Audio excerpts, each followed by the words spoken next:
ஆண்டவரும் இரட்சகருமாகிய இயேசு கிறிஸ்துவின் இனிய நாமத்தில் உங்கள் யாவருக்கும் அன்பின் வாழ்த்துக்களை தெரிவித்துக் கொள்கிறேன். அருமையான தேவ பிள்ளைகளே, புதிய நாள் புதிய நம்பிக்கை தின தியானத்தின் மூலமாய் இந்த நாளில் கூட உங்களை சந்திப்பதில் நான் மிகுந்த மகிழ்ச்சி அடைகிறேன். அல்லேலூயா. இன்றைக்கு கூட கர்த்தர் நமக்கு கொடுக்கிற வார்த்தை என்ன? சங்கீதத்தின் புஸ்தகம் 20ஆம் சங்கீதம் 4வது வசனம் கூட வாசிக்க கேட்போம். அவர் உமது மன விருப்பத்தின்படி உமக்கு தந்தருளி உமது ஆலோசனைகளை எல்லாம் நிறைவேற்றுவாராக. பாருங்க, ரொம்ப அழகாக சொல்லப்பட்டு, அவர் உமது மன விருப்பத்தின்படி உனக்கு தந்தருளி. ஆமே, என்ன செய்யறா? உமது ஆலோசனையெல்லாம் நிறைவேற்றுவாராக. தேவ பிள்ளைகளே, உங்கள் மன விருப்பம் என்ன? இந்த 3வது மாதத்துலையாவது இந்த காரியம் கைக்குடி வராதா, இந்த காரியம் நடக்காதா அப்படின்னு எதிர்பார்த்துட்டு இருக்கீங்களா? இன்னைக்கு ஆண்டவர் சொல்கிறாரு, அவர் உன் மன விருப்பத்தின்படி உனக்கு தந்தருளி. தேவ பிள்ளைகளே, ஆண்டவர்களை கேளுங்க, நிச்சயமாக அவர் கொடுப்பார். ஆமென். அவர் உங்களுக்கு கொடுக்காம வேறு யாருக்கு கொடுக்க சொல்லுங்க பார்க்கலாம். உங்கள் மன விருப்பத்தை ஆண்டவர் நிறைவேற்ற வல்லவராக இருக்கிறார். அந்த மன விருப்பத்தை ஆண்டவருக்கு சொல்லுங்கள். ஆண்டவரே, எனக்கு ஒரு பிள்ளை வேணும். ஆண்டவரே, எனக்கு ஒரு திருமணம் நடக்கணும். ஆண்டவரே, எனக்கு ஒரு வேலை கிடைக்கணும். ஆண்டவரே, என் வீட்டில் சமாதானம் உண்டாகணும். ஆண்டவரே, என் பிள்ளைங்க வாழ்க்கையில் ஒரு அற்புதம் நடக்கும். என்னெல்லாம் எதிர்பார்த்துட்ருக்கீங்களோ, நீங்கள் விரும்புகிறீங்களோ, விரும்புகிறத மனுஷர்களை கேட்டால் சில நேரத்தில் கிடைக்கும், சில நேரத்தில் கிடைக்காது போயிடும்.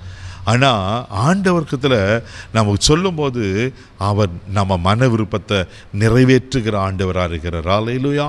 அதே சங்கீதத்தின் புஸ்தகம் 21ஆம் சங்கீதம் 2வது வசனத்தை கூட வாசிக்கும் போது இப்படியா சொல்லப்பட்டிருக்கு. வாசிக்க கேட்போம். அவருடைய மன விருப்பத்தின்படி நீர் அவருக்கு தந்தருளி அவருடைய உதடுகளின் விண்ணப்பத்தை தள்ளாதிருக்கிறீர். ஆமென்.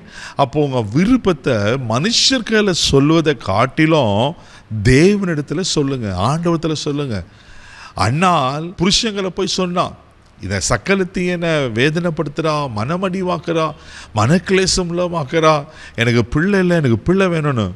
புருஷன் அதை ஒன்றும் பெருசாக எடுத்துக்கல. என்னை காட்டிலும் 10 பிள்ளைங்க பெருசா அப்படி சொல்லிட்டு போயிட்டாரு. அப்போ தான் அறிஞ்சா, மனுஷர்கள் சொன்னாலும் அது வேஸ்ட் தான், என் மன விருப்பத்தை நான் ஆண்டவர்களை சொல்கிறேன் அப்படி சொல்லி தேவ சமூகத்தில் தன் இருதயத்தை ஊற்றுனா.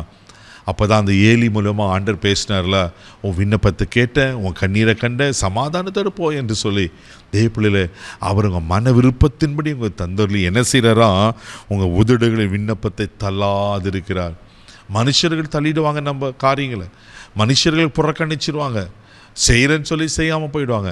ஆனால் என் ஆண்டவர் அப்படிப்பட்டவரில் அவருங்க மன விருப்பத்தை நிறைவேற்றுகிற ஆண்டவராக இருக்கிறார். அல்லேலூயா. பிலிப்பியர் நிருபம் 2ஆம் அதிகாரம் 13ஆம் வசனம் கூட வாசிக்கும் போது இப்படியாய் சொல்லப்பட்டிருக்கு. வாசிக்க கேட்போம். ஏனெனில் தேவனோ தம்முடைய தயவுள்ள சித்தத்தின்படி விருப்பத்தையும் செய்கையையும் உங்களில் உண்டாக்குறவராய் இருக்கிறார். பாருங்களேன், விருப்பத்தையும் செய்கையும் உங்களில் உண்டாக்குறவராக இருக்கிறார். யாரு? தேவரீர். ஆமே, தேவப்பிள்ளைகள், ஆண்டவர் தான். அப்போ உங்களுக்கு ஒரு விருப்பம், ஒரு தேவை, நீங்கள் எதிர்பார்க்குற காரியம் ஆண்டவர் உங்களத்தில் உருவாக்குறார். அப்போ ஆண்டவர் உருவாக்குற அதை கொடுக்காமல் இருப்பாரா? நிச்சயமாக கொடுப்பார். இன்றைக்கி என்னென்னலாம் விருப்பத்தோடு இருக்கீங்களோ, இன்றைக்கி கர்த்தர் பதில் தரப்போகிறார். ஆனால் நாம் ஒன்று செய்யணும். தேவப்பிள்ளையில் சங்கீதம் புஸ்தகம் 145ஆம் சங்கீதம் 19வது வசனம் இப்படியா சொல்லப்பட்டிருக்கு. வாசிக்க கேட்போம். அவர் தமக்கு பயந்தருடைய விருப்பத்தின்படி செய்து அவர்கள் கூப்பிடுதலை கேட்டு அவர்களை ரட்சிக்கிறார். ஆமாம், இதுதாங்க விஷயம். அவர் தமக்கு பயந்தவர்கள் விருப்பத்தின்படி செய்து. அப்போ நீங்கள் தேவனுக்கு பயப்படுகிற பயத்தில் இருப்பீங்கன்னா நிச்சயமாக அவர் உங்கள் விருப்பத்தெல்லாம் நிறைவேற்றுவார். தேவனுக்கு பயப்படுங்க. தேவனுக்கு பயப்படுறதுனானது தீமையை வெறுப்பது. தீமையான காரியங்களை விட்டுருங்க. தேவ பிள்ளையில் பாவமான காரியங்களை விட்டுட்டு நீங்கள் தேவனுக்கு பயந்து வாழும்போது அவர் மன விருப்பத்தை நிறைவேற்ற உண்மையில் வருகிறார். தேவனுக்கு பயப்படுறவங்களுக்கு எத்தனை விதமான ஆசீர்வாதங்கள் சொல்லப்பட்டிருக்கு, பல விதமான நன்மைகள் இருக்குது. அதில் உங்கள் மன விருப்பத்தை உங்களுக்கு தந்தரலி இன்றைக்கு உங்களை ஆசீர்வதிக்க உண்மையில் இருக்கிறார். கண்களை மூடி நம்ம ஜெபிப்போம். தகப்பனே, யார் யார் என்னென்ன காரியங்களை இந்த ஆண்டவரே வேலையில் கேட்டுக்கொண்டு இருக்கிறாங்களோ, இயேசுவின் நாமத்தில் நான் ஜெபம் பண்ணப்பா, அங்கே மன விருப்பங்களை தந்தருளுவீராக, அங்கே மன விருப்பங்களை அங்கீகரிப்பு ஆசீர்வதிப்பீராக.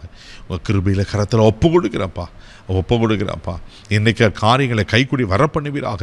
அங்கே உதடுகளின் விண்ணப்பத்தை தள்ளாதிருக்கிற கர்த்தர் பதில் தாங்கப்பா. அற்புதங்களை காணச்சியும் ஆசீர்வதியும் கிருபை கோப்பம் கொடுக்கிற இயேசுவின் மூலம் ஜெபம் கேளும் பிதாவே, ஆமென்.